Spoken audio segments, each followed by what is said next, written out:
Hey everyone, and thanks for joining us on another episode of The Bottom Line. I'm your host, Lauren Kalil. Our show is brought to you by Whoop. Check out the description below to join our team or sign up to get a free strap and an extra month's membership with our link. On today's show, we have James Townsend and Greg Lanctot here to discuss whether Justin Medeiros can run it back and stand on top of the podium again.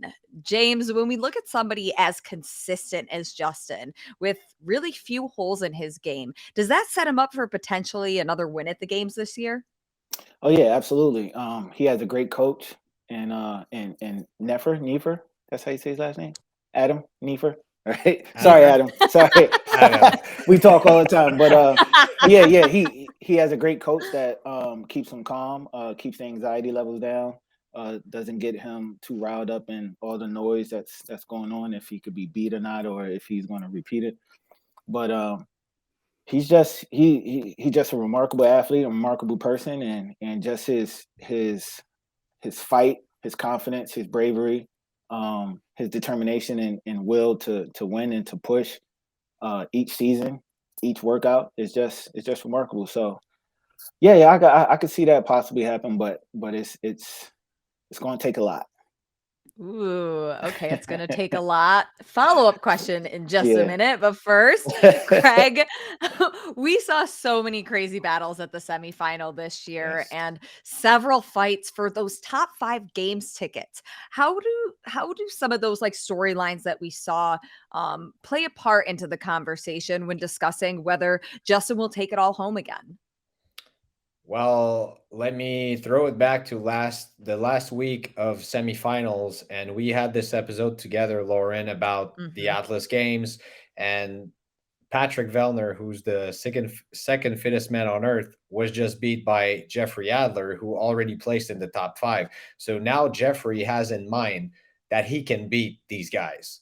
So sometimes you just got to make it happen to Mhm, believe it even more. mhm. And he said in a very long interview, I wanted to win, so I won. A very nice Very quote from matter of Jeff. fact. Yeah, he Yeah, did. Yeah, he did. absolutely. Yeah. Very good quote from Jeff. So this kind of performance, this kind of battle on the leaderboard, and also we saw it in Australia with Jake Rauch and Ricky Garrard, Lazar Jukic as well at Lowlands. These type of battles, when you win your semifinal event, and there was such a close race with the biggest names in the sport. I mean, BKG is that kind of name, Vellner as well. These guys could shake up the leaderboard, and probably have in their mind right now. And James, as a coach, that when you believe it, you can even more make it happen. Mhm, So mhm.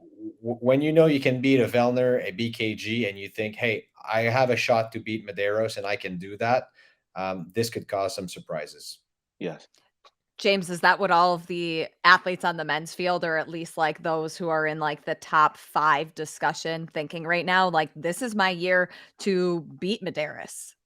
Oh yeah, absolutely. Because there's no Matt Fraser in there, right? There's not another 5-time champion, somebody that's repeating each year. That when you have somebody that's winning it 5 times, it does play with your psyche, right? It's like, all Mm. right, is this person unbeatable? Like, can I even compete with them? Hmm. Why isn't this person tired of the workout? I'm dying. So it's just for me as a coach, having an athlete being going up competing against Justin, I need to prepare my athlete to be the best that he can be mentally, right? I need him to, even though this is rookie season, I need him to go in there and don't be complacent. Don't just be happy that you're a games athlete, but compete. Show that you belong at the game. Show that you come there to be one of the best. Shock the world, but you have to believe that. I could instill it in you, and me and all your supporters and everybody, we believe in you, but ultimately you need to believe in yourself. So that's the train that I'm on, and like Greg said, having the other competitors, competing against him. Justin won the games last year, so he's a one-time champion. So now Mhm. it becomes, it's a little easier to be able to go into the games and say, you know what, I could possibly beat him. I could be the new champion this year, and Vellner could very well believe that he could beat him. But the field is open, but it is it is for the taking of Justin to be a 2-time champion again. And I think that is what's interesting is the depth of the men's field, how competitive it is. It's not like the women's field where you still have somebody like Tia who's dominated 5 straight years. You have Justin who has only won once. His game is so consistent and he only had to win one event at the games to win the title. But do you think that there Right. are any other athletes that might prove to be more dominant this season and have like maybe a really good day of straight wins? That's a very good question. Yeah. That's a very good question. And leading up to the games, I'll just come back to all of these guys that had a lot of adversity in their semifinal, and I think Vellner had probably a few execution problems at the games last year, and also at the semifinals this year. So if he focuses on that and get the loose points that he didn't have in both these cases, he could have a very good shot at the title. So this could probably be the name I would I would throw in there for sure. And to piggyback on that is that, like, if you want to be the best and you want to beat the best, all cylinders got to be rolling, right? Yeah. You got to be rolling on all cylinders. You have to execute. Your mentality has to be there, your training has to be there, the programming has to be there, but there's no hiccups. It almost has to be flawless. You don't need to win every workout, all at once. Just stay consistent, stay in the middle of the pack. Like you said, he won one workout last year and won the games, right? But he didn't fall off too far when he didn't win also. So you exactly can't recover from a 20, 25th, 30th place in such a competitive field. That's for sure. Exactly. You got to be consistent. Everything needs to hit on all cylinders. So we brought up Vellner, but are there any other athletes that you think can go toe to toe with Justin? I would say there's Tudor Magda. He's coached by this handsome young guy with dreads. Tudor Magda. I wonder who that is. Gotta throw out my athlete.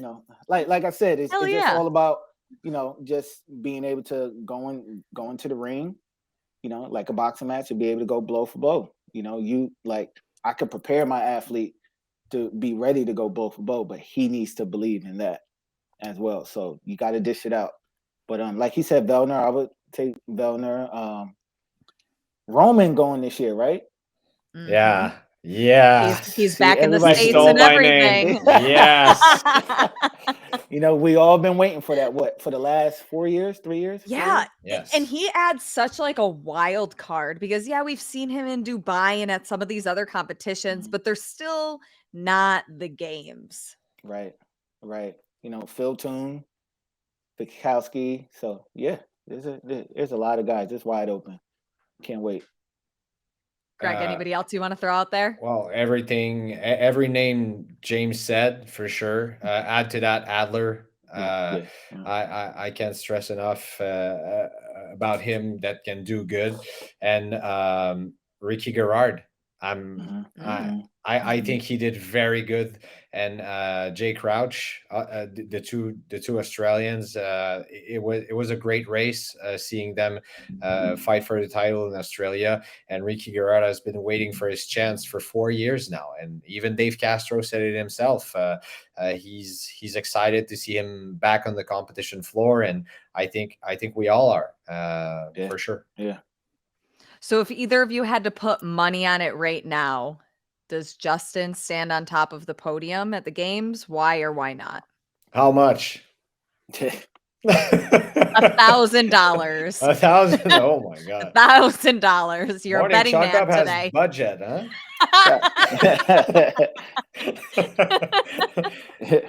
$1,000. I would have to say no, because I'm a coach and I believe in my athlete, so I'm going to prepare my athlete to be the best. So I'm going with my athlete. I like that. I love that confidence. Yeah. Let's bet, James. We have it. $1,000. Ooh. You You heard it here first. You heard it here first on the bottom line. It's so hard on the men's side. Yeah. Honestly, Yeah, it is. it's very hard, but I'll have to say I think he can run it back. Can he do it 5 times in a row? I don't think so.